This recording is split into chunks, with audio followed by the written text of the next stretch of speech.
नमस्ते, सिंधुजा क्लासेस के इस यूट्यूब प्लेटफॉर्म पर आप सभी संस्कृत के सुधी पाठकों का हार्दिक स्वागत एवं अभिनंदन है। मित्रों, जैसा कि विदित है, हम सभी लोग भारत विरचित किरातार्जुनीयम का अध्ययन कर रहे हैं। 4 श्लोकों तक अध्ययन कर चुके हैं। आज हम लोग 5वें श्लोक का अध्ययन करेंगे। तो उससे पहले हम लोग भारत का जीवन परिचय देख लेते हैं, जैसा कि रोज देखते हैं। भारत का मूल नाम दामोदर था। भारत इनकी उपाधि थी। आत्मपत्र भी भारत की उपाधि थी। इनके पिता का नाम श्रीधर मिलता है और अवंति सुंदरी कथा के अनुसार नारायण स्वामी मिलता है। इनकी माता का नाम सुशीला और पत्नी का नाम रसिका या रसिकोती। एक कुशिक गोत्र के माने जाते हैं। विष्णुवर्धन के समकालीन थे, यानी कि विष्णुवर्धन के राजाश्रय कवि थे। इनकी एकमात्र रचना किरातार्जुनीयम है, जिसमें 18 सर्ग हैं। अंगिरस इसका वीर है, नायक अर्जुन है, नायिका द्रौपदी है। भारत का समय जो है वह 6ठी शताब्दी का उत्तरार्ध है या 7वीं का पूर्वार्ध माना जाता है। अब आते हैं हम लोग अपने टॉपिक पर। सबसे पहले वाचन कर लेते हैं। सा किं सखा साधुना शास्त्योधिपम् हितान्यः संश्लुते सा किं प्रभु सदानुकूलेषु हि कुर्वते रतिं नृपेषु अमात्येषु च सर्वसम्पदः जतौ तु वंशस्थमुदीरितं जरौ सा किं सखा साधुना शास्त्योधिपम् हितान्यः संश्लुते सा किं प्रभु सदानुकूलेषु हि कुर्वते रतिं दीपेषु अमात्येषु च सर्वसम्पदः। रोज की भांति पहले हम लोग अर्थ देखेंगे, शब्दार्थ देखेंगे एक एक शब्द का। शाह, शाह माने वह। यहाँ जो स है या तद सर्वनाम का पुल्लिंग एक वचन का रूप है शाह। किम सखा यानी कि कुत्सित सखा। साधु माने होता है उचित या सम्यक। ना माने नहीं। शास्ति माने उपदेश देना या शासन करना। यह माने जो। अधिपम माने राजा। अधिपम माने क्या होता है? राजा होता है। और यहाँ जो है यह द्वितीय विभक्ति एक वचन का रूप है अधिपम। हितात, हितात में यहाँ पंचमी विभक्ति का प्रयोग हुआ है। हितकारी व्यक्ति या हितकार व्यक्ति से यहाँ पंचमी विभक्ति है, तो इसका अर्थ हो जाएगा हितकार व्यक्ति से। यह माने जो। संश्रुते, संश्रुते ना संश्रुते नहीं सुनता है, संश्रुते सुनता है। शह माने वह। किम प्रभु, किम प्रभु यानी कि दुष्ट स्वामी है या कुत्सित स्वामी। नृपेषु, चलिए यहाँ अभी पहुंचे हैं सदा। सदा माने सदैव, हमेशा। अनुकूलेषु, अनुकूलेश मतलब अनुकूल रहने पर। ही माने क्योंकि, ही माने क्योंकि। कुर्वते माने करती है। रतिम माने रतिम, अनुराग।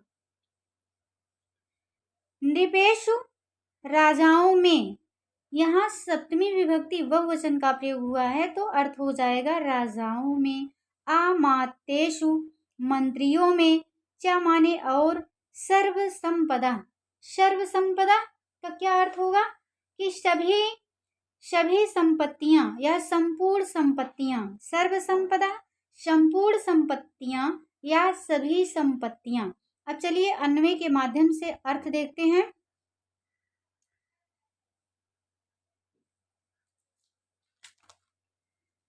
यह अधिपम, यहां से अर्थ निकालेंगे। यह अधिपम, पहली लाइन के यहाँ एक PDF ढक जाता है, इसलिए बताने में दिक्कत होता है, कहीं से सेटिंग में गड़बड़ी हुई है। यह अधिपम, फिलहाल हम बोल रहे हैं, आप लोग देखते रहेंगे।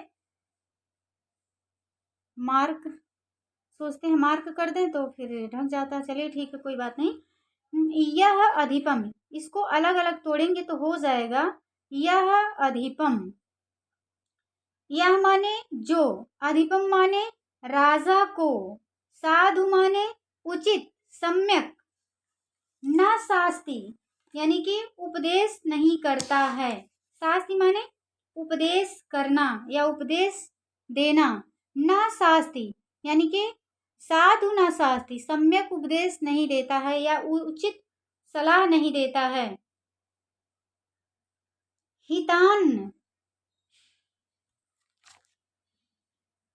पहले यहाँ देखिए, हाँ फिर से एक बार देखिए, यह अधिपम साधु ना शास्ति सा किम सखा, यानी कि जो राजा को सम्यक सलाह नहीं देता है या उचित सलाह नहीं देता है, उचित रूप से उपदेश नहीं देता है, सा किम सखा, वह कुत्सित यानी कि क्या होता है, कुत्सित सखा होता है, कुत्सित मित्र होता है या कुत्सित अमात्य होता है।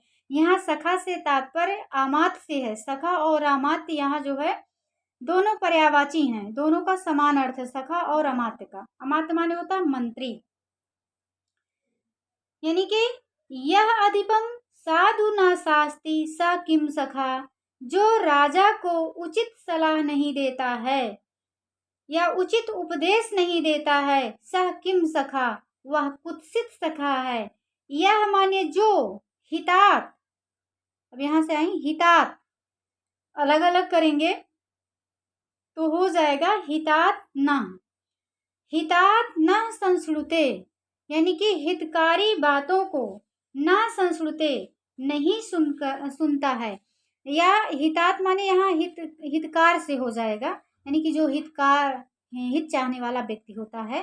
हितकार, हितात न संस्कृते, यह हितात न संस्कृते, जो हितकारी व्यक्ति से या हितात व्यक्ति से ना संस्कृते यानी कि उचित रूप से नहीं सुनता है, ना संस्कृते, जो हितकार व्यक्ति से ना संस्कृते नहीं सुनता है, सा किम प्रभु, वह कैसा होता है, वह किम प्रभु यानी कि कुत्सित राजा होता है, कुत्सित स्वामी होता है, यानी कि निंदनीय स्वामी होता है। यह हितात ना संस्कृते सा किम प्रभु, यानी कि जो हितकार व्यक्ति से नहीं सुनता है वह राजा कैसा होता है, किम प्रभु यानी कि कुत्सित राजा होता है। आगे देखते हैं,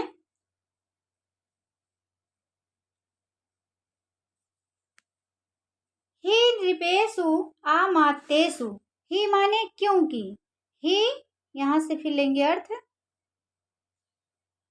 ही नृपेशु, फिर यहाँ नीचे से लेंगे, ही नृपेशु आमात्येषु, ही नृपेशु आमात्येषु चा अनुकूलेषु सर्वसंपदाः सदा रतिम कुर्वते, सदा यहाँ से फिर सदा रतिम कुर्वते, कुर्वते क्या है, यहाँ पर क्रिया है। ही नृपेषु आमात्येषु च अनुकूलेषु सर्वसंपदाः सदा रतिम कुर्वते, ही माने क्योंकि। अब यहाँ जो आगे की पंक्तियां कही गई हैं उसका समर्थन कर रही है जो अंतिम पंक्ति है कि ही क्योंकि नृपेषु आमात्येषु यानी कि राजाओं और मंत्रियों के, आमात्य माने मंत्री, मंत्रियों के, चा अनुकूलेषु यानी कि अनुकूल रहने पर, सर्वसंपदा सदा, सर्वसंपदा सभी संपत्तियां, सदा हमेशा रतिम अनुराग कुर्वते करती हैं, क्योंकि राजाओं और मंत्रियों के सदा अनुकूल रहने से सभी संपत्तियां अनुराग करती हैं। तो इससे क्या सीख मिल रही है, अगर आपका हितैषी कोई व्यक्ति है, अगर आपको उचित सलाह दे रहा है तो उसको स्वीकार करना चाहिए।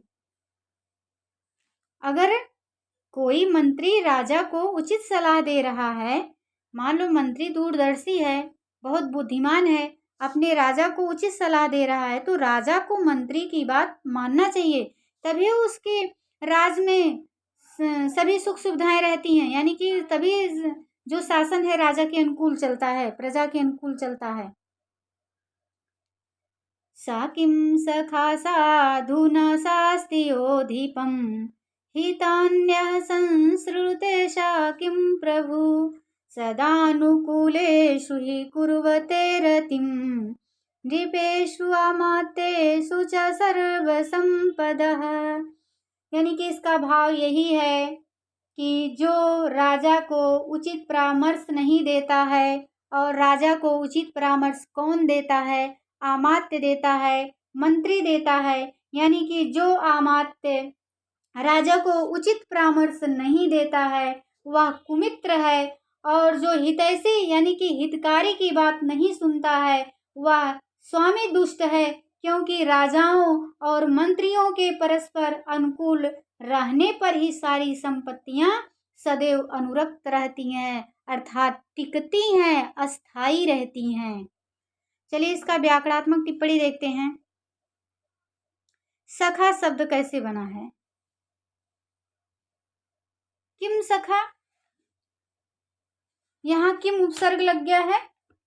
सखा, सखा शह सह उपपद रहते खे धातु से इड़ प्रत्यय लग करके क्या बना है? शखा। शह उपपद से खे धातु से इड़ प्रत्यय लगकर बना है सखा। सखा का अर्थ होता है साथ साथ ख्याति या प्रसिद्ध, यानी कि राजा के साथ मंत्री की भी प्रसिद्ध होती है, मंत्री को भी ख्याति मिलती है। तो जो या ऐसे ही समझ लीजिए, जो आपका सखा होता है, मान लो आप अच्छा काम कर रहे हो तो आपके साथ में जो आपका सखा मित्र दोस्त रह रहा है उसका आपका प्रभाव उसके चरित्र पर पड़ेगा, तो वो भी अच्छा काम करेगा, यानी कि दोनों की प्रसिद्ध साथ साथ होगी। तो यही तात्पर्य है कि सखा का क्या अर्थ होता है? साथ साथ ख्यात या प्रसिद्ध है। अमात्य का भी वही अर्थ होता है, साथ साथ होने वाला ही होता है, यानी कि अमात्य का भी अर्थ होता है साथ साथ होने वाला। यहाँ जो है मात्य अमात्य अमा है, अमा का अर्थ होता है सह सह भवा इति अमात्य, यानी कि जो साथ हो, साथ होने वाला रहे या साथ हो, वही क्या होता है? अमात्य होता है। और अमात्य माने मंत्री, तो मंत्री जो है राजा के साथ ही रहता है। अमा साथ साथ का अर्थ देने वाला अव्यय है। अमा क्या है? अव्यय है। पूछा जा सकता है अमा क्या है? अमा अव्यय है। अमा से त्यप प्रत्यय, त्यप प्रत्यय होने वाले के अर्थ में अव्ययात त्यप सूत्र से त्यप प्रत्यय हुआ है। अमात में कौन सा प्रत्यय है? त्यप प्रत्यय है, और किस सूत्र से? अव्ययात त्यप सूत्र से। और अमा का क्या अर्थ होता है?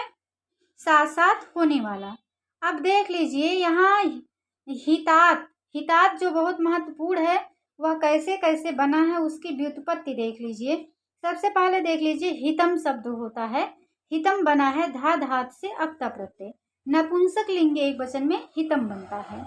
अब हितम की हम विभक्ति, यहाँ विभक्ति का जब लोप करेंगे, जो सु इत्यादि विभक्ति लगी है, इसका जब हम लोप करेंगे तो हो जाएगा हित। हित में मत्वर्थी अच प्रत्यय लगाएंगे तो हो जाएगा हिता। पहले था हितम, हितम में धा धातु अक्ता प्रत्यय था, तब यहाँ हम विभक्ति का अम को हटा करके हित लाएंगे। हित में मतवर्थी अच प्रत्यय करेंगे तो अच प्रत्यय करने से बनेगा हिता। हिता का अर्थ होता है कि हित करने वाला, हिता का अर्थ होता है हित करने वाला मनुष्य। तो हित, हित जो है यह क्या है? अजंत पुलिंग है ना, आकारांत है, हिता में आ है, तो अजंत पुलिंग से पंचमी विभक्ति एक वचन में जो यहाँ हितात में पंचमी हुई है तो वो आख्यातोपयोगे के कारण हुई है, क्योंकि जो हित है, हिता है, हित करने वाला होता है, तो हित करने वाला होता है यानी कि उपदेश देने वाला, उपदेश देने वाला। तो वहाँ आख्यातोपयोगे से पंचमी विभक्ति का प्रयोग है। ये 2016 टीजीटी में पूछा गया था कि हितान यह संस्कृते सा किम प्रभु, फिर अंडरलाइन हितात था, हितात पूछा था, हितात में पंचमी विभक्ति किस सूत्र से हुई है? तो आयोग माना था आख्यातोपयोगे, आख्यातोपयोगे से इसके यहाँ अपादान संज्ञा हुई है, अपादान संज्ञा हुई है और अपादाने पंचमी से पंचमी विभक्ति हुई है। लेकिन अब आयोग जो माना था आख्यातोपयोगी माना था। पूछा तो था कि यहाँ हितात में किस सूत्र से पंचमी हुई है, तो दोनों ऑप्शन में दे दिया था, अपादाने पंचमी भी दे दिया था, आख्यातोपयोगी भी दे दिया था। तो आख्यातोपयोगी से अपादान संज्ञा हुई है और अपादाने पंचमी से पंचमी विभक्ति हुई है। लेकिन जब आयोग माना है, हो सकता है आयोग का यही पूछने का तात्पर्य रहा हो, आयोग जानना चाह रहा हो, तो वहाँ आख्यातोपयोगी भी सही था। तो क्या लगाएंगे, अगर पेपर में आएगा, हो सकता है रिपीटेड क्वेश्चन आ जाए, तो आयोग माना था आख्यातोपयोगी, तो आप लोग भी आख्यातोपयोगी लगाएंगे। हितात में पंचमी विभक्ति किस सूत्र से हुई है? आख्यातोपयोगी से। आख्यातोपयोगी सूत्र कहता है कि अगर किसी से हम नियम पूर्वक विद्या ग्रहण करते हैं तो वहाँ पर पंचमी विभक्ति होती है, जो आख्याता होता है, आप जिसे विद्या ग्रहण कर रहे हैं उसमें पंचमी होती है। अगर हम नियम पूर्वक विद्या नहीं ग्रहण करते हैं तो वहाँ षष्ठी विभक्ति का प्रयोग होता है। जैसे नट से मान लो, नट है, गांव में आते हैं नट लोग, तो कहानी वहानी सुनाते हैं, तो अगर हम नट मान लीजिए नट कहानी सुना रहा है, कथा सुना रहा है, तो नियम पूर्वक नहीं सुना रहा है। लेकिन यहाँ जो हित चाहने वाला व्यक्ति है, राजा को एक नियम बता रहा है राज का, न कि राजा किस प्रकार से अपनी प्रजा को सुखी रह सकते हैं, अपने राज को अस्थायी रख सकते हैं, अपने शत्रुओं से अपनी रक्षा कर सकते हैं, अपने राज की रक्षा कर सकते हैं। तो यह एक तरह से नियम हो गया, ठीक है। इसलिए यहाँ पर आख्यातोपयोगी लगा है। हिता का क्या अर्थ होता है? हित करने वाला मनुष्य। तो यहाँ पर बार बार कह रहे हैं, आप लोग क्या लगाएंगे? आख्यातोपयोगी। ये बहुत महत्वपूर्ण श्लोक है, यहाँ से कई प्रश्न बना है, कई बार बना है। अभी आगे बताते हैं और कहाँ से बना है, किस टाइप का प्रश्न बना है। संपदा हो सकता है अब की बार संपदा में पूछ ले, प्रत्यय पूछ ले, क्योंकि जहाँ से बनता है प्रश्न तो वहाँ से बनता है, घुमा फिरा के थोड़ा इधर उधर करके दे देता है। संपदा, संपदा जो है यहाँ प्रथमा विभक्ति बहुवचन का रूप है। सम उपसर्ग है, पदगतो धातु से क्युप प्रत्यय। क्या है? सम पद क्युप। रतिम, रतिम में रम धातु है, एक तीन प्रत्यय है, भाव अर्थ में हुआ है। अब देखिए किम सखा, किम सखा ये पेपर में पूछा गया है, टीजीटी में पूछा गया है और कई परीक्षाओं में पूछा गया है। किम सखा में कौन सा समास है? तो यहाँ पर जो मल्लीनाथ हैं, किम सखा को यहाँ एक पद मानते हैं। किम सखा, किम सखा को एक पद मानते हैं और एक पद में कर्मधारय समास हुआ है। कुत्सिता सखा किम सखा, यानी कि कुमित्र, एक पद है किम सखा। यह ऐसा नहीं होगा कि किम सखा, किम माने क्या, सखा माने मित्र, क्या मित्र, ऐसा नहीं होगा। किम सखा एक पद है यहाँ पर, कुत्सित मित्र, यानी कुत्सिता सखा किम सखा, कर्मधारय समास हुआ। हो सकता है पूछ ले किस सूत्र से हुआ, क्योंकि व्याकरणात्मक टिप्पणी में सूत्र भी दिया है, किमह छेपे। तो क्या लगाएंगे? अगर सूत्र पूछेगा तो किमह छेपे लगाएंगे, किमह छेपे। और समास पूछेगा तो कर्मधारय। उसी प्रकार से किम प्रभु, किम प्रभु है तो क्या है? कुत्सितः प्रभु, किम प्रभु, कौन सा समास है? कर्मधारय समास है।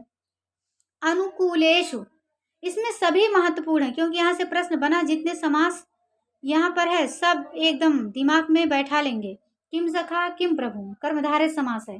अनुकूलेषु, कूलम अनुगता इति अनुकूलाः तेषु, प्रादि तत्पुरुष समास है। अनुकूलेश में अगर पूछेगा तो प्रादि तत्पुरुष लगाएंगे। सर्व संपदा, सर्वाः संपदः इति सर्व संपदः, तो क्या लगाएंगे? कर्मधारय।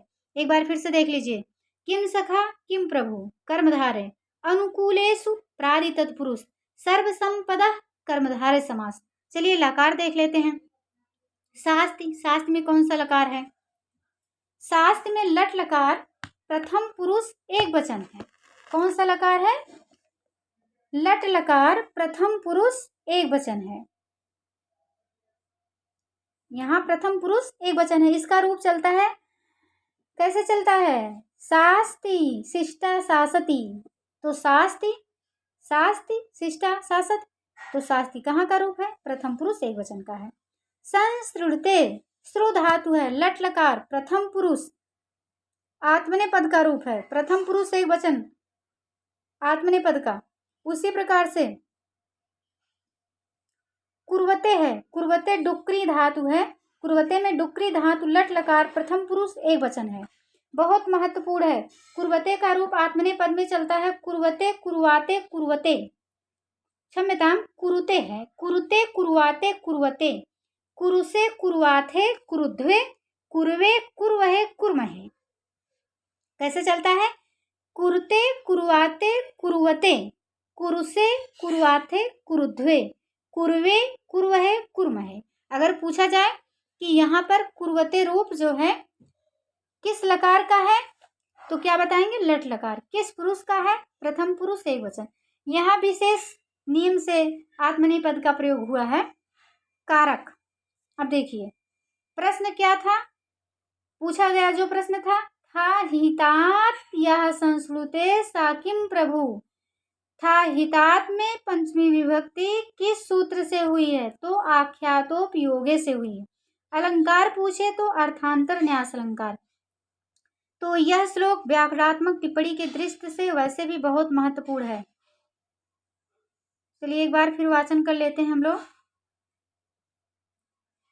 सा किं सखा साधुना शास्त्योधिपम हितान्यः संस्कृते सा किं प्रभु सदानुकूलेषु हि कुर्वते रतिं दीपेषु अमात्येषु च सर्वसंपदः।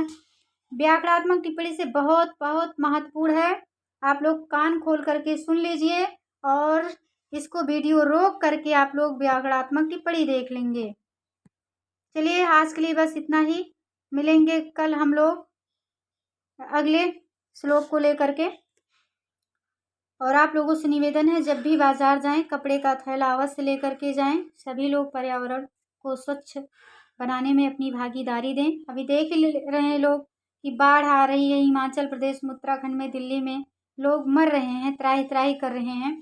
तो उसका कारण कौन है? हम इंसान ही हैं। इतना अधिक हम लोग प्रदूषण फैलाए हैं कि मतलब मानसून ही इधर उधर हो गया, ऐसे ही प्रलय होगा, ऐसे ही प्रकृति आपदा लाएगी, लोग ऐसे ही मरेंगे। तो सभी की जिम्मेदारी है, सभी लोग पर्यावरण को स्वच्छ रखिए। जय हिंद, जय भारत, वंदे मातरम।